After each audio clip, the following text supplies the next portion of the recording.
Alright guys, what's going on? Welcome in. So I had a couple buddies send over a video clip of the Monday Night Football crew, Steve Young, RG3, and Alex Smith, giving their take on the Jets quarterback situation, Zach Wilson and Robert Saleh here. I haven't checked out the video and I figured, you know what, let me react to it. Quick shout out to Aaron Bagley. He's the one who initially shared the videos on Twitter, so I'll leave his link down below in the description box. Quick little side note though, before we dive into it, I'm actually a really big fan of Alex Smith. You know, what he was able to do with Kansas City, him and Andy Reid really jump-started the franchise. I just felt like he was so consistent week after week, year after year. You knew exactly what you were going to be getting with Alex, a smart, decisive quarterback who can go out and execute the offense, really deliver accurate footballs, make good decisions with the ball, break down what the defense is trying to do to him, gives you some mobility as well. I just loved watching Alex Smith back with Kansas City, but let's jump into this video. Showed accountability after the loss, maybe something he didn't do enough of early on. What else did he show you, Steve? Well, it's the upside. I mean, they always say, the ceiling, these magical plays that you can do. I recognize that coming out of college, you can only say so much about what somebody could possibly do, but then in a game situation in the AFC, you're going to Burrow, Mahomes, Allen. You're going to see them for the next 10 years. If you're the Jets, this is the kind of thing that got him drafted, the kind of back shoulder, a 50-yard bomb going to the opposite against his arm. Here it is again. Now, you've got C.J. Uzomah. It's the same kind of throw, but now in game situations. It's the big throw. It's the thing that only 3 or 4 guys in the league can do. And so if you think about the upside, if you're the Jets, and you say to yourself, hey, we're going to have to beat Burrow, Mahomes, Allen the next 10 years. Who can give us a chance to go fight those guys in the fourth quarter and make the big throws? This is the guy. What can't he do? Some of the more commodity work. Look, here's 4th down, 4th and 18. Who gives you a better than even chance to pull it off other than those 3 guys I mentioned before and maybe Zach Wilson? So in my mind, if you're going to be the Jets and go fight these guys in the next decade, wouldn't you want to develop Zach to do the things that he's not doing well? Okay, so I want to quickly stop it there to kind of address Steve Young's first point. I think everybody could agree, whether you're a Jet fan, a Patriots fan, whoever, fan of college football, high school, when you watch those plays, right, Zach Wilson scrambling around, flicking his arm, looks like he's barely even trying, and the ball just flies out of his hands, those plays are awesome. Those plays are totally cool.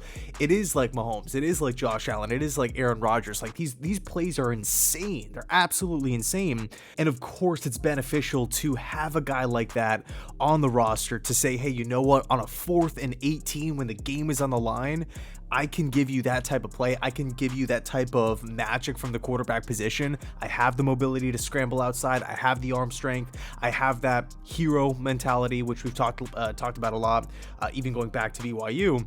I can make that throw. 4th and 18 is not impossible. We're not out of it. All that stuff is great. All that stuff is, again, totally cool. But I think you run into problems when that's when Wilson is at his peak. Right, it's almost counterintuitive from a coaching standpoint. It's like, yeah, Wilson is a really good improviser. He can make crazy plays. He can elude, defenders, defensive ends, linebackers in open space in the backfield. He can get away from some traffic, buy time for his wide receivers to get open. But can we do that every single play? And if we can't handle the routine stuff, the short passes, the screens out of the backfield, the slants, stuff like that, if that is the struggle, then I just feel like you can't expect to run a rhythm-based offense or to have consistency on the offensive side of the football when, the easy stuff, the routine throws are considered a question mark or a 50-50. If a bubble screen is considered a high completion percentage type of throw, but all of a sudden with Zach Wilson, it's like 50-50 in Mike LaFleur's head, in the offensive staff's head. It's like, hopefully he can hit this bubble screen. Then all of a sudden, that's not a high completion percentage throw. So now you kind of have to change your whole approach. Well, if he can't do that on a consistent basis, 9 out of 10 times, 10 out of 10 times, it's like, we're going to have to change some things around. We can't just solely rely on the 4th and 18 deep shot.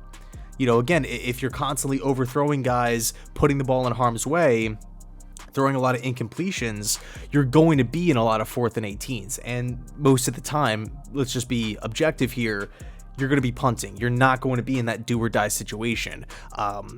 So I think for me, the highs are really, really high. You can, show Zach Wilson highlights to like a high school player and he's going to be like, who is this guy? This guy must be a top 3 quarterback. But then if you show him, the interception where Jacobs picked it off against the Lions in the very same game, it's like, man, that pass looked like he was just kind of practicing his goal line fades. So for me, I just really want to see consistency from the quarterback position. I believe if the Jets get that, we're going to see the production spike up offensively. It's just such a crazy roller coaster ride with Zach.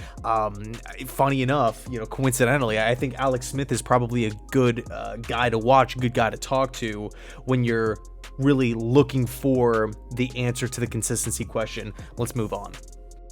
Develop him. Mike LaFleur, spend the time with him, talk to him, communicate with him, support him. Like the whole New York's chances for the Jets to go and beat those teams is sitting with them. Quick side note here. I know Steve Young is obviously a BYU alum and is close with Zach Wilson and has been a big advocate for Zach, whether it was, pre-draft or during his rookie season or, obviously up to now. It really sounds like that's his best friend, like sticking up for his best friend there. So just an interesting take. But here's part 2 to the little segment here.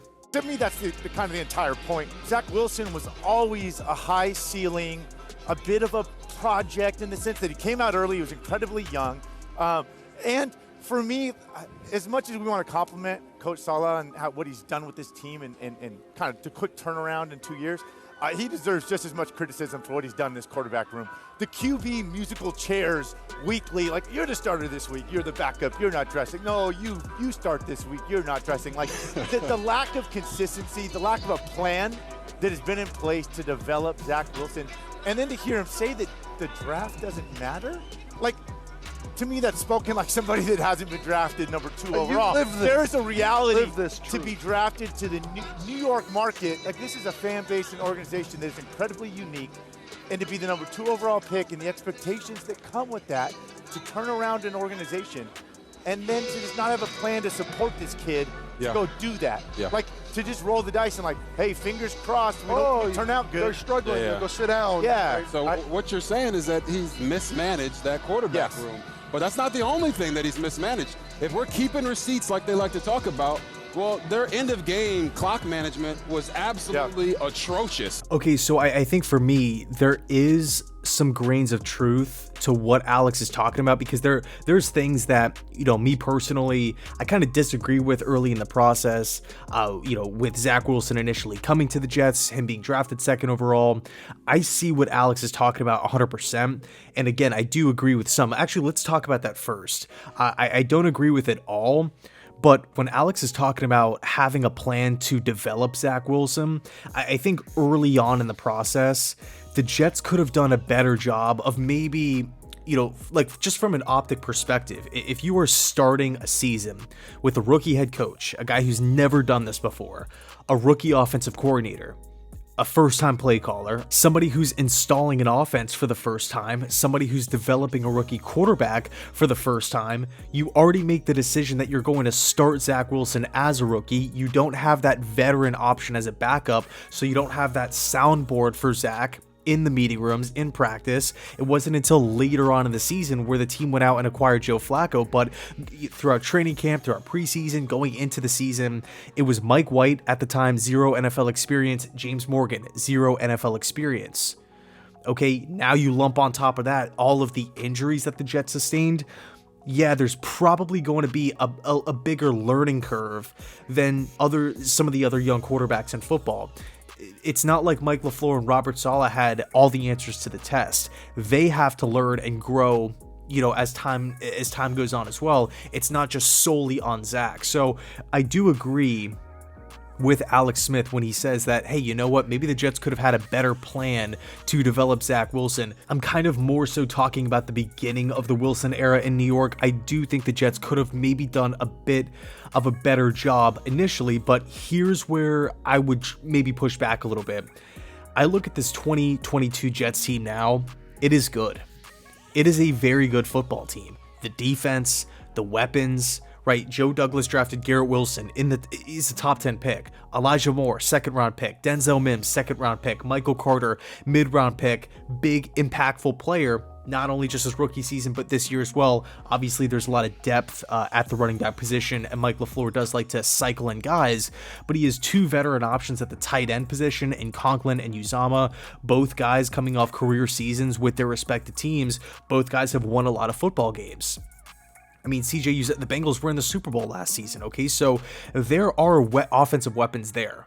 Like, that's a fact. And then again, we could talk about the defense. They're one of the best in football. This Jets team has won games. This Jets team has not been, blown out like they were last season. They've improved in so many different areas. And it just kind of it seems like Wilson has been the anchor. The quarterback position has been the anchor of this football team. And it's a tough pill to swallow to come to that realization and say that, because at the end of the day, you are drafting a quarterback in the top 2. Passing on numerous free agents, passing on every other quarterback in the class, Mac Jones, who else? Trey Lance, Justin Fields, Mills later on, all the quarterback movement with trades and whatnot. It was the same offseason that Russell Wilson got dealt. Like, there were a ton of different options, and Joe Douglas identified Zach Wilson as the guy above everybody else. Traded away Sam Darnold that offseason. It was clear, it was evident that Zach was Joe Douglas's guy. Handpicked him out of everybody. Handpicked Zach. Could have had a lot of different names, but he went with Wilson.